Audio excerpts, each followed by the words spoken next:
नमस्कार। आज हम वीडियो के माध्यम से कुंडली में ग्रह की अवस्था क्या होती है इसका हम जानकारी प्राप्त करेंगे। और ग्रह की जो अवस्थाएं होती है वह 5 प्रकार की होते हैं। बाल अवस्था, कुमार अवस्था, युवा अवस्था, वृद्ध अवस्था, मृत अवस्था। और जब भी बर्थ चार्ट में ग्रह की जो अवस्था होती है देखने से पूर्व हमें यह जान लेना अति आवश्यक होता है कि सम राशि विषम राशि क्या होती है। यानी कहने का तात्पर्य यह है कि सम राशि विषम राशि पर ही अवस्था आधारित है। तो सम राशि वह होती है जिसमें 2 से डिवाइड होता है, वह सम राशि है। जिसमें 2 से डिवाइड नहीं होता है वह विषम राशि होती है। और यहाँ पर हम चार्ट के माध्यम से भी जान लेते हैं। 1 से 12 राशि जो होती है वह 6 राशियाँ सम राशि होती है, 6 राशियाँ विषम राशि होती है। तो जो प्रथम भाव में राशि है मेष राशि वह विषम राशि होती है, और तृतीय भाव में जो राशि है मिथुन राशि वह विषम राशि होती है। पंचम भाव में जो राशि है सिंह राशि वह भी विषम राशि होती है, और सप्तम भाव में जो तुला राशि होती है वो भी विषम राशि है।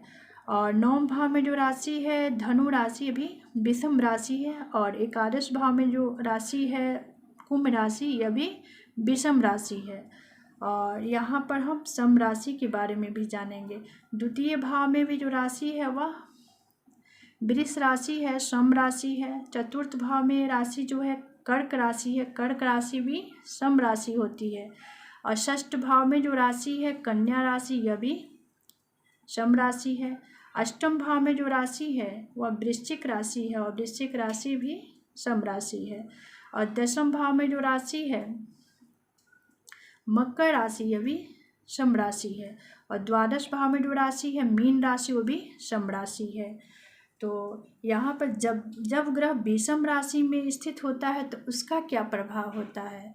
तो चलिए यहाँ पर जो पहला अंश होता है 0 से लेकर 6 अंश तक का ग्रह जो होते हैं वह बाल अवस्था के ग्रह माने गए हैं। तो जब भी कोई ग्रह बाल अवस्था में होता है तो वह अपना संपूर्ण फल प्रदान नहीं करता है, यानी सूक्ष्म फल देता है, जातक को चंचल बना देता है और उसमें एकाग्रता की कमी पाई जाती है। लेकिन यहाँ पर इसके लिए उसका रत्न धारण करके और जप करके दान करके उसका स्ट्रेंथ और पावर बढ़ाकर संपूर्ण फल प्रदान किया जा सकता है। और 6 से 12 अंश तक का ग्रह जो है वह कुमार अवस्था का होता है। तो जब भी कोई ग्रह बर्थ चार्ट में कुमार अवस्था का होता है तो वह जातक को गैर जिम्मेदार बना देता है। यानी कहने का तात्पर्य यह है कि उसके पास एनर्जी है, ऊर्जा है, बल है, और लेकिन उसके पास समझ और विवेक की कमी होती है। इसलिए उस अवस्था में जो ग्रह होता है वह उसके पास समझ की कमी पाई जाती है। और 12 से 18 अंश तक का जो ग्रह होता है वह युवा अवस्था का होता है। तो जब ग्रह युवा अवस्था में होता है तो वह मनुष्य को ऊर्जावान, सशक्त, कार्यशील बनाता है, कर्मठ बनाता है।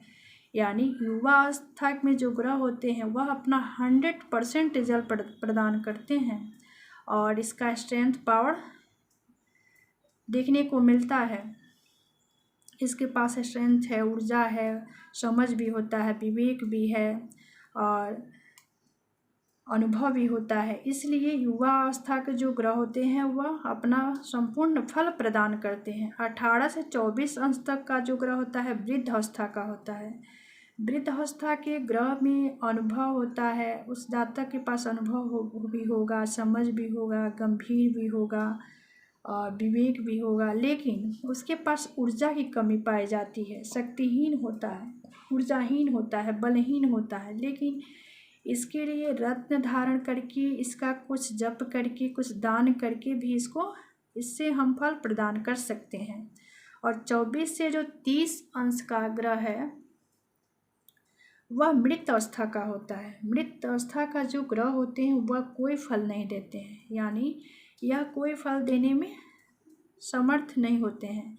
इनका फल जो होता है निष्फल होता है। और जब ग्रह सम राशि में स्थित होता है तो उसका क्या प्रभाव होता है यहाँ पर हम यह भी जान लेते हैं।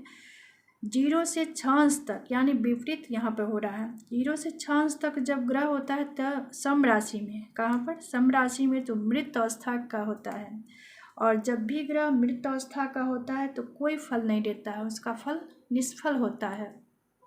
और दूसरा जो है 6 से 12 अंश तक ग्रह जो है वृद्ध अवस्था का होता है। तो वृद्ध अवस्था का ग्रह जब भी होते हैं तो उसके पास अनुभव होता है, विवेक है, समझ है, गंभीर है, अनुभवी हैं, लेकिन उसके पास ऊर्जा नहीं होती है, शक्ति नहीं होती है, बलहीन होते हैं, इसलिए वह अपना संपूर्ण फल प्रदान नहीं करते हैं। लेकिन इसके लिए भी उसका जप करके, उसका रत्न धारण करके, उसका प्रभाव बढ़ाकर और उसका स्ट्रेंथ पावर बढ़ाकर फल प्रदान किया जा सकता है।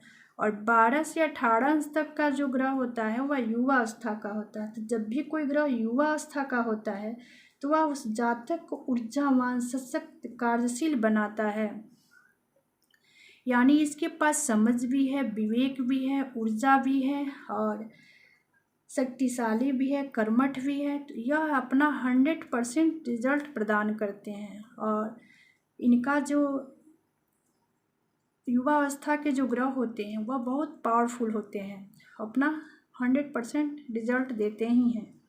और 18 से 24 अंश तक का ग्रह जो होता है वह कुमार अवस्था का होता है। जब भी कोई ग्रह कुमार अवस्था का होता है तो वह उस जातक को गैर जिम्मेदार बना देता है, यानी इसके पास है स्ट्रेंथ है, पावर है, ऊर्जा है, एनर्जी है, लेकिन समझ नहीं है, विवेकहीन है, समझहीन है। और जब भी कोई ग्रह 24 से 30 अंश का होता है तो वह बाल अवस्था का होता है। तो जब भी कोई ग्रह बाल अवस्था में होता है सम राशि में तो उसका फल सूक्ष्म फल मिलता है, यानी संपूर्ण फल प्रदान नहीं करता है। लेकिन इसके लिए उसका रत्न धारण करके और उसका उपाय करके और दान करके, जप करके, उसका स्ट्रेंथ पावर बढ़ाकर उसका भी फल हम प्राप्त कर सकते हैं। और यहाँ पर हम राशियों के वर्ण के बारे में भी जानकारी प्राप्त करेंगे। जैसे 1 से लेकर 12 राशि होती है, और जैसे मानव का भी जाति और वर्ण होता है, ठीक उसी प्रकार राशि का भी जाति और वर्ण भी होता है। तो यहाँ पे हम राशियों का वर्ण के बारे में जानेंगे। जैसे यहाँ पर वृषभ राशि और वृश्चिक राशि, मीन राशि, जो यह 3 राशियाँ हैं वह ब्राह्मण वर्ण की राशि होती हैं। और मेष, सिंह, धनु यह क्षत्रिय वर्ण की राशि है। और मिथुन, तुला, कुंभ यह वैश्य वर्ण की राशि है। कर्क, कन्या, मकर यह शूद्र वर्ण की राशि होती है।